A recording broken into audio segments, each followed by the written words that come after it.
Hi everyone. तो आज का वीडियो थोड़ा सा खिचड़ी टाइप का होने वाला है क्योंकि मैं बंगाली और हिंदी दोनों में ही बात करने वाली हूँ।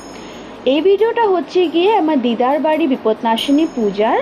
এই পুজোটা দিদার বাড়িতে এভরি ইয়ার হয়, আপনারা সবাই জানেন। তো মায়ের থেকে জানতে পারলাম এই বছর 48 ইয়ার্স কমপ্লিট হয়েছে। দ্যাট মিনস উইদিন 2 ইয়ার্স আমরা গোল্ডেন জুবলি সেলিব্রেট করব। তো এভরি ইয়ারের মতো সকাল সকাল মায়ের সাথে চলে এসেছি দিদার বাড়ি কাজ করতে, কিন্তু এবার কাজ কম আর লেকচারটা আমি বেশি মেরেছি। আর এইদিকে তো আমারই ভিডিও চলছে, এরা সবাই দেখছে।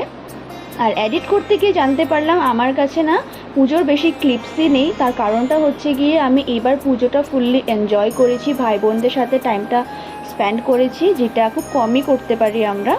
তো যজ্ঞর সাথে পুজোটাও এখানে কমপ্লিট, আর তারপর হলো গিয়ে প্রসাদ খাওয়ার। তো এখানে অ্যাজ ইউজুয়াল বাচ্চারা সবাই খেতে বসে পড়েছে। তো বাস আজকের জন্য এতটাই। Please do like share subscribe.